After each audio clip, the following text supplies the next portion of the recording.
Speculative biology, and to some extent world building in general, involves finding a balance between science and artistic liberty.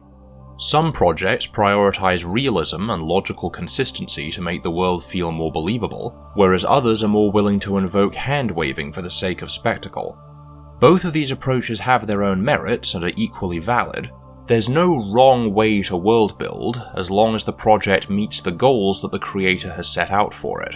But if I had to choose one spec bio project that strikes the perfect balance, at least for my sensibilities, it would probably be the planet Furaha, created by Gert van Dijk.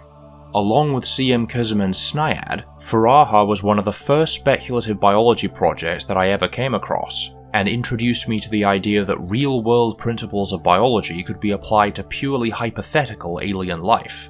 The accompanying blog, Furahan Biology and Allied Matters, remains one of the best speculative biology resources on the internet, especially when it comes to biomechanics, with posts covering everything from skeletal structures to aerodynamics to echolocation.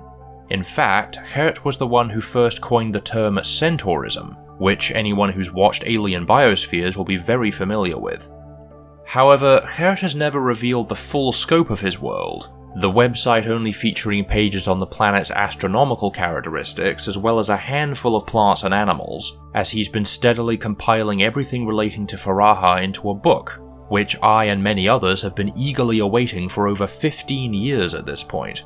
Well, I am thrilled to say that at long last, Wildlife on the Planet Furaha, a speculative biology guide to alien life forms, has officially been released and is available now. Seriously, it is surreal to finally be holding a copy of this book. I've been looking forward to this since I was in high school. And to be completely clear, this video is not sponsored, I've not been paid to say any of this. I'm just genuinely really excited that this book is finally out. In fact, I recently had the pleasure of chatting with Gert to get some behind-the-scenes insight into how he went about putting the project together. But it's a pleasure to be here, well, virtually, but thank you for inviting me. The majority of the book takes the form of a bestiary of the Furahan life forms, each chapter focusing on a particular clade and describing some of the most noteworthy species, just about all of which receive gorgeous full-page illustrations. Rather than being presented from an omniscient perspective, the information the book provides is limited to what the human colonists have so far been able to learn about the planet for themselves, meaning there are some aspects of the world that remain unknown. While it obviously would have been nice to get more information, leaving some things mysterious does help the setting feel more immersive and real. Speaking of immersion, one element that's handled especially well in this regard is the human colonists. They're not just thrown in to serve as a framing device, but have their own unique and well fleshed out culture that surfaces in numerous details throughout the book. From the cartouches adopted as insignias by each of the different clans to the linguistics behind the eclectic names given to the various continents. Every chapter opens with a diegetic excerpt from a book within the book, as well as a vignette of one of the many human characters that appear in the numerous quotes and anecdotes sprinkled throughout the chapters, which helps to cement the impression that we're only seeing a very small fraction of a much larger world. And so it was with great trepidation that I actually introduced humans to Furaha. Why? Because I thought the book is going to need some type of human interest. If it just becomes a biology book with the description, etc., it's going to be boring. People will want to be entertained, not just by the book, but what's more entertaining than humans, right?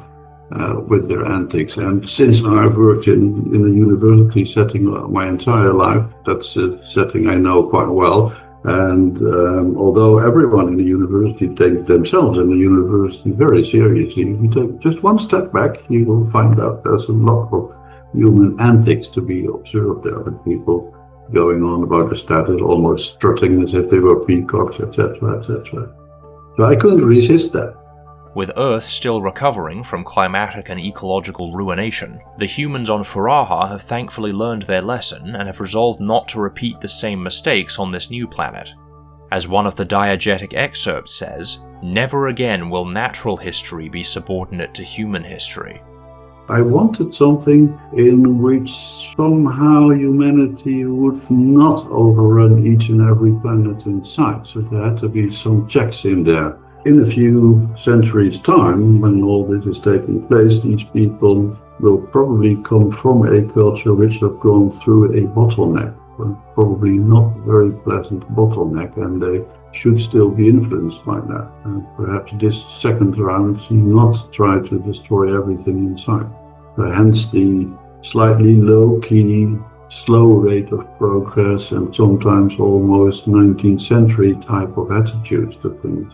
There is technology, but it's in the background and it takes care of things, but it's not something that people go about every day, just there. When it comes to the life forms themselves, there are a number of unique evolutionary innovations that set Furaha's biosphere apart from Earth's. For instance, on Earth, all terrestrial plants descend from a common ancestor that used chlorophyll as a photosynthetic pigment. But on Furaha, there are many separate lineages of terrestrial plants that all evolved photosynthesis independently of each other, and therefore have different photosynthetic pigments that give their leaves different colours. On Earth, there are definitely several types of photosynthesis, but let's say plants of the size that we know are all of one kind, but many kinds of bacteria have other kinds of photosynthesis. And I see absolutely no reason why you couldn't have more than one type of photosynthesis on the planet. We've got that, but it could also be in, let's say, plants of a size that we immediately recognize as plants. So that's why some plants are red all year, others are sort of grayish, and some are actually green. Along with these true plants, there are also other plant-like organisms that blur the line between plant and animal. Whereas on Earth, there's a very clear and rigid divide between autotrophs like plants and heterotrophs like animals and fungi, on Furaha there are some lineages that occupy multiple trophic levels simultaneously, capable of both heterotrophy and photosynthesis or even chemosynthesis, many groups changing their mode of nutrition over the course of their life cycle. I allowed myself a bit of freedom in, and it's also about, let's say, tying in mobility, for instance, with whether you're autotroph or heterotroph, and I played with that as well, because many of the mixotrophs that you will have seen have a larval stage which isn't very sophisticated, but they do crawl about a bit, and before they settle down and then basically live on sessile organisms, while still having some capabilities of either photosynthesis or chemosynthesis or both, depending on where they find themselves or what they specialize in. Unsurprisingly, given the sorts of topics covered in the blog, one aspect of the project that really shines is the biomechanics. Just about every chapter includes elaborate diagrams that detail the organism's anatomy and locomotion. One of my favourite examples of this is the design of the creature's skeletal systems. On Furaha, there are two separate terrestrial lineages that have independently evolved endoskeletons, neither of which have any equivalent of a spine, which gives them a unique range of movements that help to differentiate them from Earth's vertebrates. What's a vertebral column really? It's a series of fairly small and short elements. And where do they start from? Well, from segmentation. And the rest started with segmentation as well. But they chose a different route, so to say, because to give each segment some kind of rigidity, there's a sort of circle in there, a bony circle, if you will. And then you get the problem, how do these circles connect? And before you know it, you have got a sort of harmonica-like system, which is what the first end up with. And in the case of scalets, they started out as, let's say, the sort of ray-like creatures that are quite flat. And to give structure to the fins that sort of undulate on the side, like so, there was, let's say, a bony rod connecting all the bases of these fins. And you have got those rods on both sides. And if that's the starting point in an animal, it would be rather difficult for the animal to do away with those rods. So the basic skeleton has got these two lateral strings of bones, and there's some rungs that develop in between to connect the two. So you can twist them a bit like so, you can roll them up in a bit, but the one thing that they cannot do is move from side to side. The attention to detail in the biomechanics also extends into animals with unique body plans and forms of locomotion that have no equivalent on Earth. Another major point of departure from Earth life is that on Furaha, radially symmetrical animals aren't just restricted to the oceans, but have also colonized the land and even given rise to flying forms, whose radial walking gaits and wing cycles are detailed in intricate diagrams, a level of detail very few other projects can boast. It's worth noting that all the major groups of animals on Furaha have more than 4 legs, from the 6-limbed scalates to the 8-legged wadudu to the centipede-like rusps with as many as 24 legs. Based on some of the comments I've received on alien biospheres over the years, I know that there are some people who insist that any number of walking legs greater than 4 is unnecessary or impractical.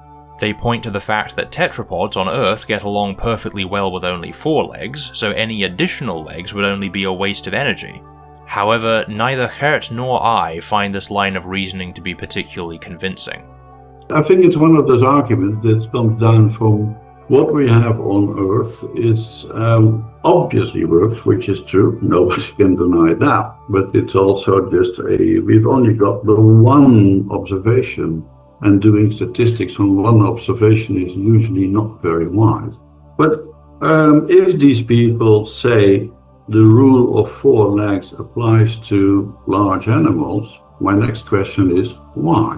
Why doesn't it apparently hold for small animals? Why would they do as good or better with 6, 8, or, well, let's jump to from 8 to many legs?